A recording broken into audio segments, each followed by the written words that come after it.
Buenas, ¿me escuchan? Buen día, profe. Sí, ¿Qué tal, profe? Sí, te escuchamos. Bueno, necesito un comprendido. comprendido, profe.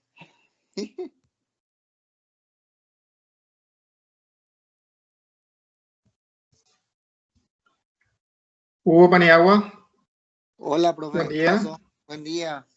Buen día.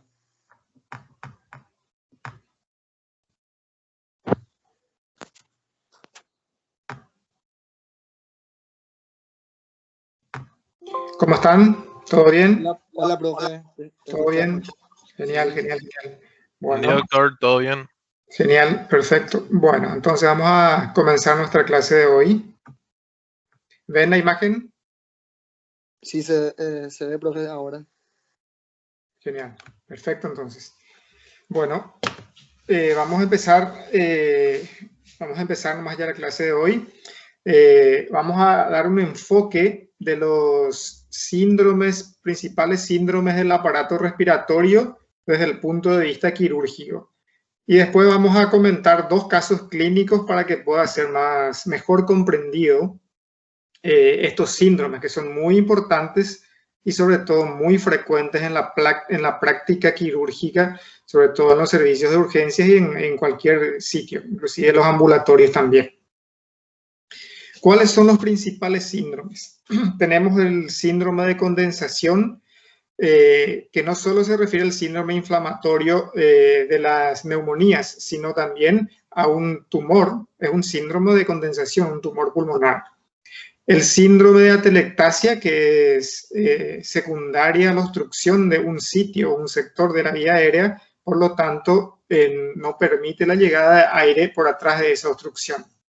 El síndrome de derrame pleural y el síndrome de neumotórax, que son ambos síndromes de ocupación pleural. El síndrome de obstrucción de vías aéreas superiores, por supuesto que puede ser por alguna patología o debido a alguna situación por la obstrucción, por ejemplo, por la presencia de cuerpo extraño. Puede haber la obstrucción de vías aéreas inferiores, este es más bien un cuadro médico, que es el síndrome bronquial obstructivo, y un síndrome mediastinal, que es un cuadro muy, muy importante, que tiene gran repercusión quirúrgica y sobre todo para el estado del paciente, que vamos a tocar seguramente en alguna clase durante el año, en forma más directa.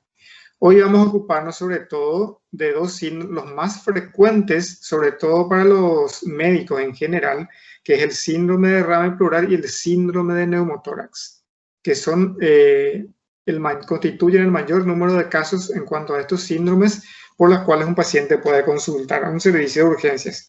Y puede ser el originario de estos casos, pueden tener diferentes orígenes. Tenemos entonces el síndrome de derrame pleural, que es la acumulación de líquido en el espacio pleural, y el síndrome de neumotórax, que es la acumulación de aire en el espacio pleural. Sabemos perfectamente que el espacio pleural normalmente es un espacio virtual entre las dos hojas pleurales. Entonces, hay una pequeña cantidad de 5 ml de líquido aproximadamente que permite el movimiento entre ambas hojas pleurales. Pero en estado patológico, ese espacio virtual se convierte en real y está ocupado ya sea por líquido o por aire. ¿Y qué ocasiona como consecuencia? La oclusión del pulmón. Vamos a ocuparnos primeramente del síndrome de derrame pleural. ¿Cuál es la definición conceptual? Podemos decir que consiste en la ocupación del espacio pleural debido a la acumulación en el mismo de líquidos de diversas características, distintos orígenes y por variados mecanismos. Es decir, las diversas características se refieren a la constitución macroscópica y físico-química del líquido. Los orígenes evidentemente pueden ser debido a las patologías que los producen y los mecanismos que pueden ser de origen provenientes directamente por un exudado del parénquima pulmonar, por un traumatismo o otros mecanismos metabólicos. ¿Cuáles pueden ser entonces esos tipos? Tenemos el tipo inflamatorio, que es el más frecuente de los derrames paraneumónicos, que tiene diferentes etapas en su organización y llega desde el primer momento, requiere la intervención quirúrgica porque es resultante de inflamación y de infección dentro de la cavidad pleural que si no se evacua no va a mejorar. Después tenemos los de origen neoplásico, que tiene un manejo bastante específico. Tenemos también los de origen tuberculoso. Estos sobre todo requieren la intervención quirúrgica para realizar el diagnóstico, o sea, para tomar una biopsia de la pleura y por lo tanto poder llegar al diagnóstico. Tenemos lo de origen quiloso, que es la presencia de linfa o quilo en la cavidad pleural. Tenemos los diferentes orígenes metabólicos. Pueden ser cardiogénicos, pueden ser hipoproteinemias, colagenopatías, o sea, una serie de situaciones las cuales pueden ser resultantes de un derrame pleural. Y están los traumáticos, que tienen también su característica específica y sobre todo la urgencia en el tratamiento. ¿Cuáles son los síntomas principales del derrame pleural o del síndrome de derrame pleural? Indudablemente que el más relevante de todos es la disnea. El paciente generalmente va a acudir por dificultad respiratoria, pero también, dependiendo del origen que habíamos visto anteriormente, puede haber en mayor o menor medida tos, dolor y también dolor. En un proceso inflamatorio, por ejemplo, hay dolor pleurítico, cuando hay inflamación e invasión de ese proceso inflamatorio de la pleura parietal. Entonces hay dolor pleurítico. Como habíamos dicho en la clase anterior, ese dolor pleurítico puede aumentar con los movimientos o con la tos.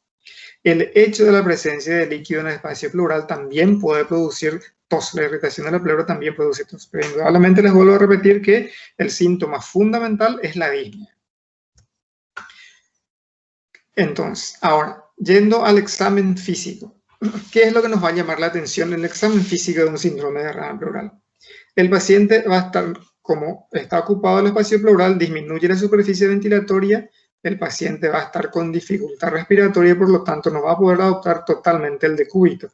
Entonces lo vamos a encontrar en una posición semisentada, posición ortopneica.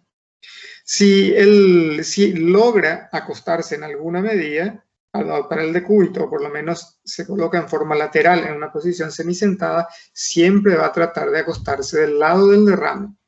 ¿Por qué? Porque ese hemitórax ya está, porque el pulmón de ese lado ya está colapsado. Respira por el otro lado y si se acuesta sobre el lado sano, va a comprimir ese lado sano y va a aumentar su dificultad respiratoria.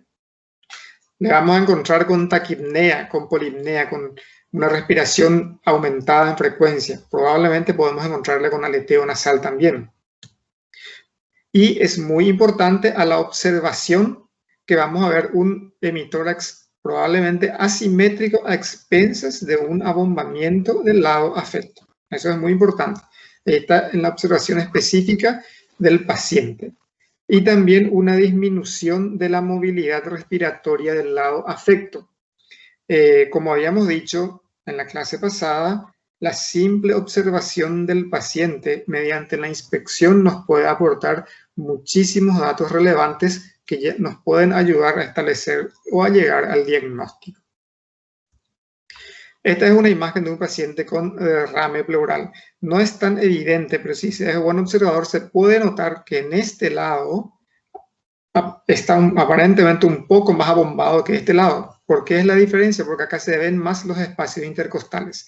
En cambio, acá prácticamente no llega a verse esa depresión de los espacios intercostales. Esto visto en persona, en vivo, es mucho más manifiesto y llamativo. Se puede determinar perfectamente. Ahora bien, el siguiente paso del examen físico es la palpación. ¿Qué vamos a encontrar en la palpación? Al apoyar la palma de la mano sobre el tórax del paciente y pedirle que pronuncie el número 33, que es la técnica más utilizada para determinar estas vibraciones vocales, vamos a encontrar que hay una disminución o ausencia de las vibraciones vocales sobre el área del derrame. ¿Por qué esto ocurre? Porque el sonido es transmitido por los diferentes estados físicos de la materia. Y por el pulmón, en tejido esponjoso y aerífero, se transmite mucho más. El pulmón, al estar colapsado y no llega a esa zona del derrame, evidentemente el líquido no va a poder ser transmitido en el medio líquido, porque el parénquima en sí está reducido en su expresión. Y al realizar la maniobra para determinar la expansión de ese hemitórax, de la misma manera vamos a encontrarnos que hay una disminución de la expansión de ese hemitórax, por la misma razón de la ausencia de las vibraciones vocales, porque no hay suficiente parénquima pulmonar que ocupe toda la cavidad pleural. Ahí tenemos un ejemplo de cómo realizar la palpación. Entonces, tenemos que realizar, como dijimos anteriormente, la palpación en todas las áreas topográficas del tórax, tanto anterior, posterior, bases, vértices, región axilar. Al apoyar la mano y al pedirle al paciente que pronuncie el número 33, se percibe perfectamente en condiciones normales esa vibración con la palma de la mano. Y esa es la maniobra que debemos realizar para poder determinar el grado de expansión respiratoria. Tenemos que tener en cuenta y no olvidar nunca que el examen físico del tórax lo tenemos que realizar siempre comparativamente uno y otro lado. Porque hay situaciones en las cuales, por ejemplo, estas vibraciones vocales pueden estar disminuidas naturalmente o pueden ser percibidas en menor medida. Por ejemplo, en los pacientes obesos, en que tienen mucho tejido celular adiposo. Pero ¿en qué situación, en estos pacientes, cómo sería un estado patológico? Cuando hay diferencias entre uno y otro lado. Lo mismo en un paciente delgado, va a ser mucho más perceptible las vibraciones vocales. Si es simétrico, no hay inconveniente. La cuestión está en la variación de los sitios comparativos. Síndrome de derrame pleural. ¿Cuál es el siguiente paso que dijimos? La percusión. La percusión, ¿qué es lo que queremos hacer con la percusión? Es escuchar el sonido audible que producen los tejidos al realizar el golpeteo con el dedo sobre la mano a nivel de la pared torácica, que puede transmitir diversos tipos de sonidos. Lo que produce es un efecto de caja de resonancia, como habíamos dicho. ¿Qué vamos a encontrar en el derrame? Vamos a encontrar matidez sobre el área del derrame, con el nivel más alto en la línea axilar media y el más bajo hacia el esternón. ¿Qué significa eso? Que el líquido, por los fondos de saco pleurales, a medida, si el paciente está sentado o parado y lo vemos en sentido antero-posterior, el líquido va a ir ocupando una situación más superior hacia la región axilar y va a ir bajando hacia la base, que es la base posterior, es el nivel del esternón o de la columna. Y vamos a tener desaparición del espacio de Traube en los derrames izquierdos. Yo sé perfectamente que saben ustedes qué es el espacio de Traube, pero les voy a mencionar, les voy a recordar nomás que es el área en el emitórax izquierdo a nivel de la cara anterior hacia la base, en el cual al percutir no se percibe una sonoridad pulmonar normal, sino una especie de timpanismo, que es la traducción del aire que se encuentra en el fondo gástrico. Ese es el espacio de Traube. Y cuando hay líquido, empuja al diafragma hacia abajo, está interpuesto por líquido en ese espacio, por lo tanto, ese espacio de Traube no va a ser percibido. Ahí tenemos una imagen del derrame pleural en el cual podemos determinar la línea de Damaso-Ellis, que es el límite superior del derrame. Eso es lo que les había mencionado en la diapositiva pasada, en la cual decía que el límite superior del derrame se encuentra hacia la línea axilar media y el límite inferior hacia el esternón o la columna. O sea que adopta esta característica. Y entonces el límite superior de ese derrame, la constitución de esa forma semilunar es lo que se llama la línea de Damaso-Ellis. Ahí está la técnica de la percusión, la cual tenemos que hacer a mano, percutir sobre un dedo. Una de las manos debe estar apoyada sobre la pared torácica y percutir con la otra mano sobre el dedo correspondiente. El éxito en esta maniobra está en usar como eje la muñeca, no mantenerlo rígido, porque de esa manera tiene que producir un efecto de martillo, porque si lo mantenemos rígido no vamos a obtener el efecto deseado. La última etapa que habíamos dicho del examen físico es la auscultación. Por lo tanto, vamos a encontrar una disminución o desaparición del murmullo vesicular en esa área. ¿Por qué? Por la misma razón que habíamos expuesto ya anteriormente. Debido a que no hay parénquima, evidentemente no se va a poder auscultar la entrada de aire en esa zona, porque el parénquima está colapsado y está ocupado la cavidad pleural por líquido en esa área. Por lo tanto, como no llega aire, no vamos a auscultar el murmullo vesicular correspondiente. Con todo este contexto, siguiendo todas estas etapas del síndrome de derrame pleural, siguiendo las etapas del examen físico de la región del tórax, ya habremos construido probablemente una impresión diagnóstica de derrame una vez hayando examinado a nuestro paciente. Por lo tanto, se impone, ahí están unas imágenes de la auscultación, cuáles tenemos que hacer la temática y la dirección que tenemos que ir haciendo, auscultando todos los hemitórax y todas las caras de los hemitórax correspondientes. Les había dicho, entonces, una vez que ya establecimos nuestra posibilidad diagnóstica, ya tenemos una idea de la situación, entonces, ¿qué tenemos que hacer con ese síndrome de derrame?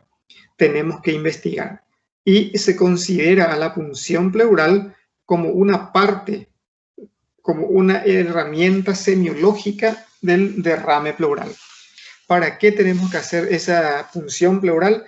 De manera significativa para poder determinar las características del líquido, porque dependiendo de las características del líquido vamos a tomar la acción quirúrgica correspondiente. En primer lugar, el análisis bacteriológico y citoquímico del líquido pleural, y en segundo lugar vamos a tomar la acción quirúrgica correspondiente. Por eso es fundamental, una vez establecido que hay derrame en la cavidad pleural, o sea que hay ocupación del líquido en la cavidad pleural, es fundamental realizar una punción pleural. El siguiente paso debe ser esto. Y entonces podemos encontrar los diferentes tipos de líquido. Podemos encontrar un líquido sanguinolento o sangre roja rutilante cuando un paciente tiene un antecedente de traumatismo, porque el paciente puede acudir a la consulta no inmediatamente después del traumatismo. Pudo haber tenido un accidente de tránsito con un traumatismo de tórax que le molestó bastante, pero no le dio mucha importancia. Entonces, no acudió a la consulta y eso, pero había lesionado una fisura de la costilla y produjo un sangrado hacia la cavidad pleural. Ese sangrado, como no fue muy importante, fue lento, se fue acumulando de a poco hasta que llega un momento que el paciente presenta dificultad respiratoria. Y entonces, luego de 15 días, acude a la consulta. Entonces, una vez establecido los antecedentes y el examen físico, la sospecha, se impone la punción pleural y podemos obtener un líquido sanguinolento o sangre pura, sangre roja rutilante. En los casos de neoplasia, o sea, el derrame pleural neoplásico, también adquiere las características sanguinolentas en muchas ocasiones, pero no es una sangre roja rutilante, es una sangre oscura, como una sangre de acumulación, porque los glóbulos rojos evidentemente están crenados, entonces algo, lo que se dice comúnmente como una sangre vieja. Después podemos tener el líquido quiloso, que es un escape de linfa al espacio pleural, que evidentemente se hace el diagnóstico, es muy característico por la característica microscópica del líquido, es bien blanquecino, es como una leche, y se confirma con el análisis citoquímico, al encontrar lípidos en el contenido del líquido pleural. Después podemos obtener también un líquido un líquido citrino, que es este amarillento, un poco oscuro, que generalmente es un líquido característico de los derrames exudativos, sobre todo de origen tuberculoso. Estos pacientes vienen también muchas veces por dificultad respiratoria, porque la tuberculosis no solo tiene localización pulmonar, también tiene localización extrapulmonar, y entre esas localizaciones extrapulmonares la pleura es el sitio más frecuente. Y en los pacientes con tuberculosis pleural no tienen esa sintomatología típica de la tuberculosis pulmonar directamente, o sea, la tuberculosis parenquimatosa, en el cual el paciente tiene síndrome febril prolongado, tos productiva y compañía. Generalmente vienen por disnea y en base a la sospecha epidemiológica y sintomatológica se realiza la punción y se encuentra un líquido citrino. Entonces, en este caso ya se impone una biopsia de la pleura también para certificar el diagnóstico. Y después, lógicamente, tenemos el típico derrame pleural purulento o llamado piotórax, que es de los derrames paraneumónicos. Que ante este caso se impone la instalación de un tubo de drenaje pleural en ese momento. Entonces, nos damos cuenta cuán importante es la punción pleural como herramienta semiológica del derrame pleural.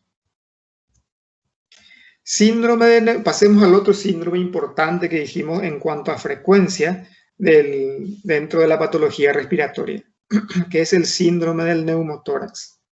¿Cómo podemos definir esto?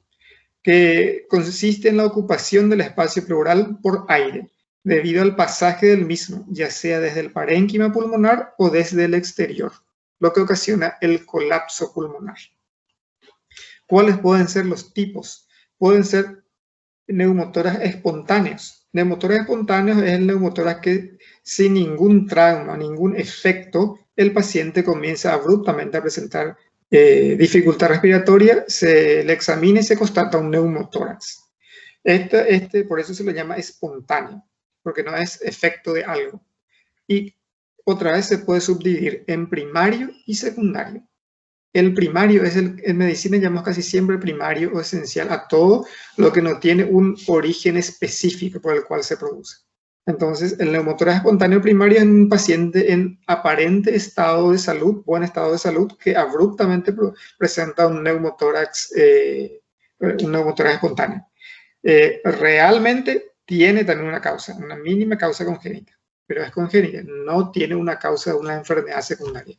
Y las secundarias son, así como suponemos, secundario a una enfermedad determinada. Por ejemplo, un paciente con grandes bullas enfisematosas que de repente se rompe esa bulla y produce un neumotórax. Lo que ocurre siempre es, por ejemplo, que los pacientes grandes fumadores con enfisemas importantes, en un episodio de tos fuerte, se rompe una de esas bullas y se produce el neumotórax, con el consiguiente resultado de aumento de la dificultad respiratoria del paciente. Y después tenemos los traumáticos, que como ya sabramos, se produce ya sea por solución de continuidad directa de la pared torácica o por lesión del parénquima pulmonar que permite el escape de aire hacia la cavidad pleural. Y también tenemos el neumotórax del recién nacido, que es producto generalmente de la presión ejercida en el momento del parto. Entonces, tenemos que tener bien claro que este concepto del neumotórax y sobre todo los orígenes que pueden salir ya sea del parénquima o ya sea desde afuera. Del parénquima, pero en ambos casos tiene que haber una solución de continuidad, ya sea de la pleura parietal o de la pleura visceral. Cuando hay una solución de continuidad de la pleura visceral, ya sea en el caso primario o en el secundario, entonces hay pasaje desde el parénquima hacia la cavidad pleural. Y en la parte traumática ocurre por una solución de continuidad de la pleura parietal generalmente, aunque también puede producir lesión, una costilla que se haya fracturado puede producir lesión de la pleura visceral, entonces al mismo tiempo ocurrir por un doble mecanismo el pasaje de aire al espacio pleural, de origen parenquimatoso y externo. Ahí tenemos una imagen típica de neumotórax con el pulmón colapsado. Este es un neumotórax izquierdo en el cual se ve perfectamente el límite, las flechitas nos indican perfectamente el límite del pulmón, del parénquima pulmonar que quedó una vez colapsado por el aire. Lo que pasa es que la caja torácica es una caja rígida y firme y el pulmón es un tejido esponjoso. Entonces, ante la ocupación del espacio pleural por alguno de estos elementos que mencionamos, entonces como el hueso no se puede expandir, entonces se colapsa el pulmón y ahí la consecuencia respiratoria muy importante para el paciente. En cuanto a la sintomatología, ¿qué puede tener el paciente? El paciente puede presentar un dolor que aumenta con los movimientos respiratorios, puede tener una tos seca persistente y lo mismo que en el derrame pleural, el síntoma más relevante es la dificultad respiratoria. El paciente no va a acudir a la consulta probablemente si no tiene dificultad respiratoria, porque eso es lo que a uno le da temor de la vida, temor por la vida, porque uno no poder respirar es extremadamente preocupante y terrible. Entonces, puede tener una de estas sintomatologías en menor o mayor medida, pero al producir disnea, la dificultad respiratoria, eso es lo que le va a llevar a la consulta. Por eso es muy, muy importante que seamos muy audaces en el interrogatorio del paciente, pero también pueden aparecer estos otros síntomas en mayor o menor medida de acuerdo al origen del neumotórax. ¿Qué vamos a encontrar a la inspección? Siempre, seguramente, le vamos a encontrar al paciente probablemente semisentado o al venir junto a nosotros a la consulta, al acceder al servicio de urgencias, no va a querer acostarse en la camilla, va a manifestar que prefiere estar sentado o semisentado porque de lo contrario aumenta mucho más su capacidad ventilatoria. Va a estar polipneico, taquipneico, o sea, con la frecuencia respiratoria aumentada. Puede ser que esté cianótico de repente, si es ya un estado muy importante, puede que se note un estado de cianosis. Y al observar la pared torácica, vamos a determinar la disminución o la ausencia de la movilidad respiratoria en el lado afecto.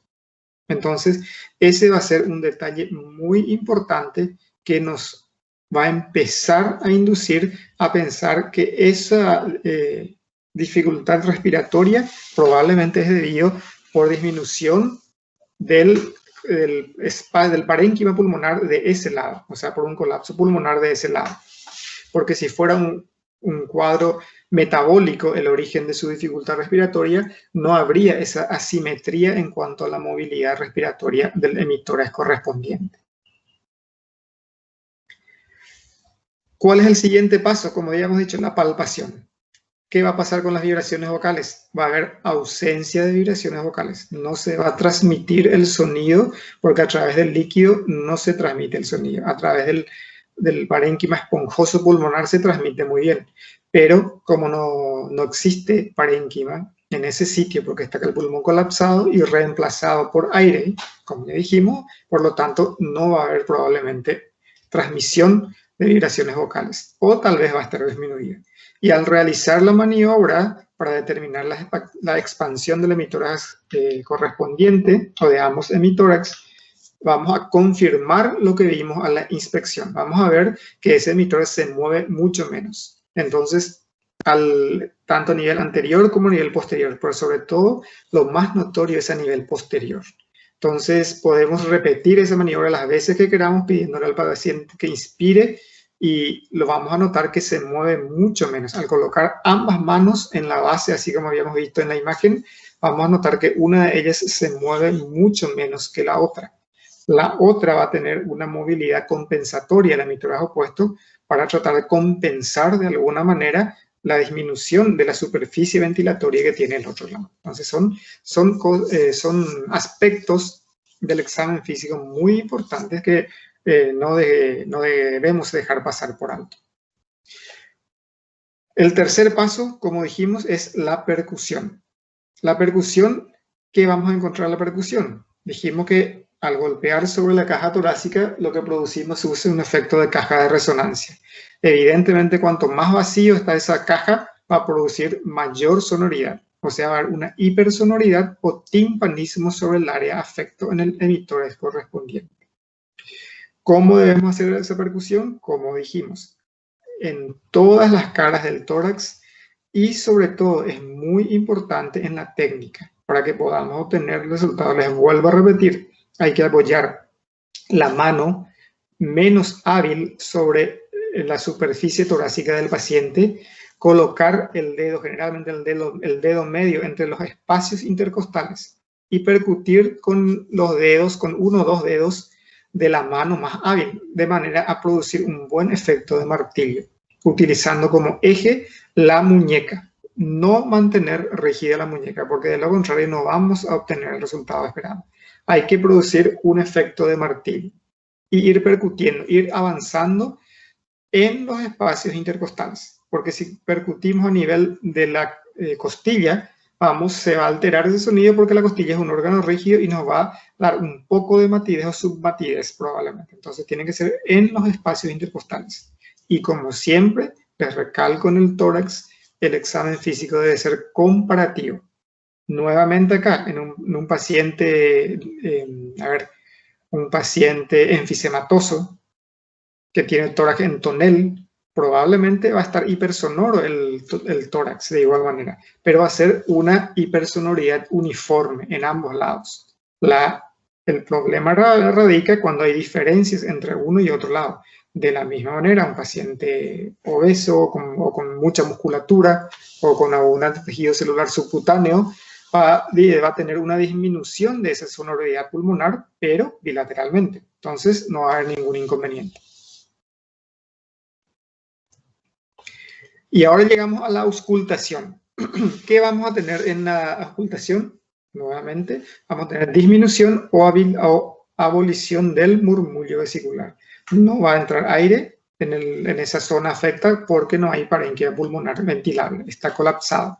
Por lo tanto, ese murmullo vesicular que dijimos que es el típico sonido que escuchamos con el estetoscopio, al pedirle al paciente que inspire, no lo vamos a escuchar. Entonces, eso nos va a dar la pauta de que en esa área no hay parénquima pulmonar llave. Es una cosa importante en cuanto a la técnica de realización de la auscultación, explicarle al paciente que no debe hacer ruidos con la boca al meter el aire. De hecho, siempre, todas las veces, debemos conversar específicamente con el paciente cuando le vamos a realizar alguna maniobra o algún procedimiento. Nunca tenemos que realizarlo sin previa explicación, porque corremos el riesgo de encontrar topetar con una falta de colaboración absoluta por parte del paciente. El paciente, si comprende lo que le pedimos, va a ser mucho más fácil para nosotros. Y fundamentalmente por un sentido de humanismo y respeto hacia el ser humano. No podemos hacer una maniobra con ellos sin pedir su consentimiento. Y sobre todo, les recalco, es muy importante que el paciente entienda lo que se le va a hacer. Entonces, en cuanto a esto, a la maniobra de la auscultación, se tiene que pedir al paciente que meta aire a los pulmones por la boca. Eso también es muy importante, porque al pasar por la nariz puede presentar algún ruido agregado que nos puede alterar lo que escuchamos. Entonces tiene que ser por la boca, meter el aire por la boca y sacar por la boca, y sin realizar ningún ruido, ningún soplido, de manera que no se pueda alterar ese ruido. Esa es la técnica que me gustaría que lo tengan en cuenta, de manera que puedan tener éxito en esta maniobra de examen físico del tórax. Bueno, en conclusión, esos son los datos más relevantes de los grandes síndromes respiratorios del tórax. Estos dos síndromes preparé para explicarles y mostrarles de manera que ustedes puedan comprender efectivamente cómo se presentan y puedan primero advertirlos y en segundo lugar ya sea poder diagnosticarlos y tratarlos o acudir a la persona adecuada para que lo pueda realizar. Pero para ello tenemos que tener conocimiento del mismo y poder realizar el diagnóstico específico. Y indudablemente el derrame pleural y el neumotórax son los síndromes que más frecuentemente se presentan en los pacientes y que todo médico probablemente va a ver en algún momento de su vida. Por eso es muy importante internalizar estos conocimientos.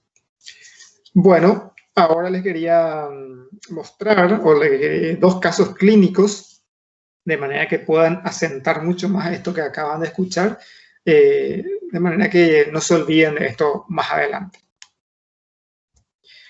El primer caso le tenemos a un paciente de sexo femenino de 42 años de edad, de profesión abogada, estado civil casada, nacida en Asunción y que procede de Fernando de la Mora, de religión católica. Tenemos que los datos son aportados por la paciente y merecen fe. ¿Por qué decimos que los datos son aportados por la paciente y merecen fe? porque una vez que hemos conversado con el paciente o con la paciente, confiamos plenamente en todo lo que nos diga, porque fue coherente con su relato, respondió exactamente a las preguntas, está bien ubicada en el tiempo, en la situación. Entonces, por ende, los datos probablemente son bastante fidedignos y pueden acercarnos bastante al diagnóstico. Por eso es importante ese ítem de poner ahí. En otros casos hay veces que el paciente se marea un poco, una vez nos dice una cosa, otra vez otra cosa, entonces no es tan confiable. Y en otras situaciones sí que absolutamente merecen fe porque es muy difícil mantener una conversación con el mismo. Entonces, ese ítem es muy importante centrar en la historia clínica para poder dimensionar los datos que estamos anotando ahí. En este caso, ¿qué es importante de estos datos de filiación? Que es una mujer, de una adulta de la edad media, que es una oficinista probablemente y no está sometida a unas exposiciones laborales probablemente muy importantes en cuanto a afección pulmonar. ¿Cuál es el motivo de consulta? La dificultad respiratoria. La paciente vino a consultar porque le falta aire. Los antecedentes de la enfermedad actual, paciente refiere que el cuadro se inicia hace 2 meses aproximadamente, cuando se percata de una leve dificultad respiratoria al realizar sus actividades cotidianas. Con el transcurrir de los días, el cuadro fue avanzando lentamente hasta que hace 10 días aproximadamente la dificultad respiratoria ya se hace aparente con mínimos esfuerzos. Acompaña el cuadro tos seca esporádica. Niega fiebre u otros síntomas respiratorios. Debido al empeoramiento progresivo del cuadro, decide consultar el día de la fecha. Y dentro de los antecedentes remotos niega otro cuadro similar anterior. Entonces tenemos un cuadro de dificultad respiratoria de 2 meses, una dificultad respiratoria progresiva de 2 meses de evolución, el cual comenzó en forma leve y finalmente ya se hace muy importante, lo cual acude al consultorio y niega aparentemente algún síntoma acompañante importante. Entre los antecedentes patológicos personales tenemos que es una señora hipertensa que niega ser diabética, asmática o alérgica, que refiere haber sido sometida a una cirugía de resección mamaria derecha por cáncer de mama hace 4 años aproximadamente. Entre los datos antecedentes patológicos familiares no hay datos de valor y en los hábitos fisiológicos están conservados y niega hábitos viciosos. Aquí es un dato entre los antecedentes patológicos importantes, es un dato que nos debe llamar la atención, el hecho de haber sido sometida a una cirugía de cáncer de mama hace 4 años aproximadamente. Les recuerdo que aquí en estas presentaciones clínicas no se asienta la historia clínica completa como está redactada. Por eso ustedes ven más resumido, porque son los datos más importantes, más lo que se va presentando. Para un auditorio como el que vimos en la imagen de presentación del cuadro clínico. ¿Cuál es el aspecto general de esta paciente? Tenemos una paciente adulta de sexo femenino, lúcida, colaboradora, ubicada en tiempo y espacio, de facies disneica, normosómica, eutrófica, que adopta en el lecho la posición semisentada, en quien llama la atención la dificultad respiratoria e impresiona portadora de enfermedad subaguda o aguda. Tenemos sus signos vitales que son de 90, el pulso 90 por minuto, la presión arterial 140-90, frecuencia respiratoria 24 por minuto y una temperatura axilar de 36,4. Ahora vamos al examen físico, al examen de la región afecta específicamente. ¿Qué vamos a tener a la inspección? Tenemos a esa señora que es una paciente que está en posición semisentada, está con la frecuencia respiratoria aumentada, está polipneica, presenta aleteo nasal y en la observación del tórax vemos que está asimétrico a expensas de un abombamiento de campo medio derecho y base del hemitórax derecho. Y notamos también que la excursión respiratoria está disminuida en ese mismo lado, o sea, el pulmón vemos que no se mueve mucho ese lado. A la palpación encontramos unas vibraciones vocales disminuidas en campo medio superior y abolidas en campo medio y base derecha. Y al apoyar la mano para buscar o determinar la expansión respiratoria, vemos también que la mano se mueve menos en el hemitórax derecho, o sea, hay menos expansión respiratoria de ese lado. Yendo a la percusión, encontramos que hay una submatidez en campo medio, en campo superior, y matidez en campo medio y base derecha. Y en la auscultación, el murmullo vesicular está disminuido en campo superior y abolido en campo medio y base derecha. El examen por aparatos y sistemas no arroja datos de valor. Por lo tanto, acá tenemos presentado a nuestro caso clínico y tenemos que hallar el diagnóstico sindrómico. Tenemos que tener en cuenta la sintomatología y el examen físico para poder construir nuestro síndrome. Vamos a pasar al siguiente caso clínico y entonces ustedes después al finalizar me van a decir a qué corresponde cada uno de los casos clínicos. Caso clínico 2. Dato de filiación. Tenemos a un paciente de sexo masculino de 22 años de edad, estado civil soltero, de profesión estudiante, nacido en Concepción, procedente de Asunción y de religión católica, y que los datos son aportados por el paciente y merecen fe. A diferencia de la otra paciente, es un varón joven, ¿no? Un varón joven estudiante, más o menos como ustedes, como los varones, por supuesto. Motivo de consulta. Viene por dolor en la región axilar izquierda más dificultad respiratoria. Al paciente le duele. Vienen, ¿por qué vine? Y porque me duele, doctor, esta parte, y está con su dificultad respiratoria que no puede respirar. ¿Cuáles son los antecedentes de la enfermedad actual? El paciente refiere que el cuadro se inicia aproximadamente 12 horas antes del ingreso, estando en su domicilio en reposo, con dolor localizado en región axilar izquierda, tipo puntada, de inicio brusco, de moderada intensidad, que luego va irradiando hacia la región anterior del mismo hemitórax y que se exacerba con la tos. Acompaña el cuadro sensación de dificultad respiratoria de moderada intensidad y tos seca y irritativa. Niega otros síntomas acompañantes. Con el transcurrir de las horas, el cuadro va empeorando, por lo que acude a la consulta y queda internado. Aquí tenemos entonces un cuadro agudo de 12 horas de evolución de dolor y dificultad respiratoria, fundamentalmente. Dolor y dificultad respiratoria que son progresivas rápidamente, porque es el transcurrir de 12 horas. A diferencia del otro caso, que era un caso más crónico y de evolución más lenta. Los patológicos personales, no hay datos de valor. Entre los patológicos familiares tampoco. Los hábitos fisiológicos están conservados y los viciosos tampoco no tienen datos de valor. En el aspecto general podemos decir que es un paciente de sexo masculino, adulto joven, lúcido, colaborador con el interrogatorio, ubicado en tiempo y espacio, de fase disneica, normosómico, eutrófico, que adopta en el lecho la posición semisentada, en quien llama la atención la dificultad respiratoria e impresiona portador de una enfermedad aguda. Entonces, al mirarle a este muchacho, tenemos un chico joven,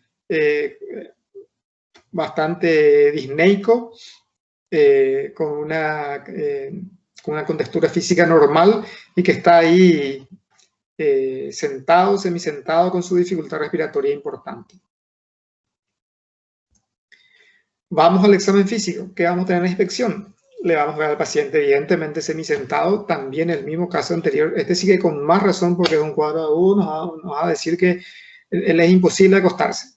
Va a estar también polipneico, va a estar con aleteo nasal, probablemente puede tener tiraje intercostal, con disminución de la excursión respiratoria en el hemitórax izquierdo a la observación del tórax. A la observación de la caja torácica vamos a observar probablemente eso. A la palpación vamos a encontrar, se encontró en este paciente vibraciones vocales disminuidas en campo superior y medio izquierdas y ausencia de las vibraciones vocales en la región axilar izquierda. La expansión ventilatoria, la misma cosa, lo encontramos disminuido en el lado izquierdo. O sea, al realizar esa maniobra anterior que habíamos dicho, vemos que la mano se mueve menos en el lado izquierdo.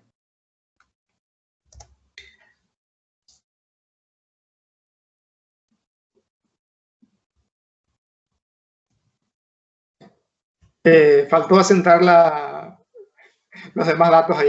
Les digo los demás datos. Se pasó por alto esa diapositiva. a la percusión, se encontró en este paciente una hipersonoridad y timpanismo en el hemitórax izquierdo, sobre todo a nivel de la región anterior del hemitórax en el vértice y la región axilar. Y a la ocultación, las vibraciones vocales estaban abolidas en el vértice hacia la región anterior y la región axilar, y un poco disminuidas en el campo medio. Y entonces, estos son los hallazgos de nuestro examen físico de este caso, y ahí necesitamos saber el diagnóstico de los dos casos. Doctores, escucho los diagnósticos.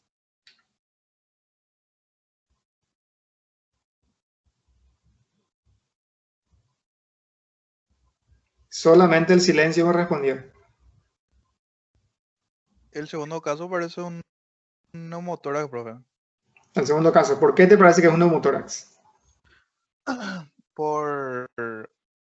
Por cómo se presentó el caso en forma aguda, por el síntoma de dificultad respiratoria y tos irritativa que refería el paciente. Además, porque no presentaba ninguna patología previa, porque es un paciente joven. Ajá. Y una vez que entró a la consulta, ¿verdad?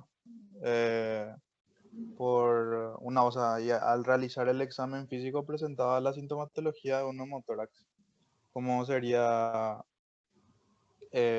disminución del movimiento del hemitórax afecto y la hipersonoridad también, que es característica.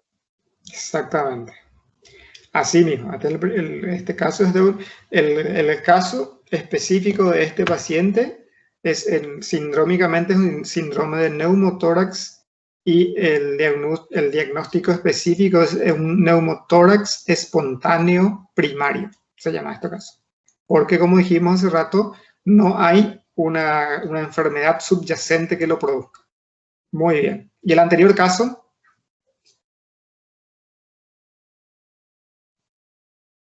Doctor, Sí.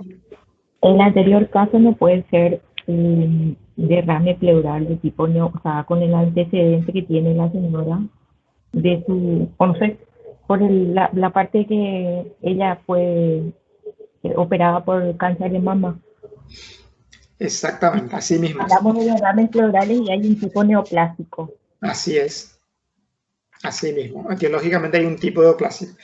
Sindrómicamente, entonces, ese es el primer caso, es un síndrome de derrame pleural, y etiológicamente es de origen neoplásico.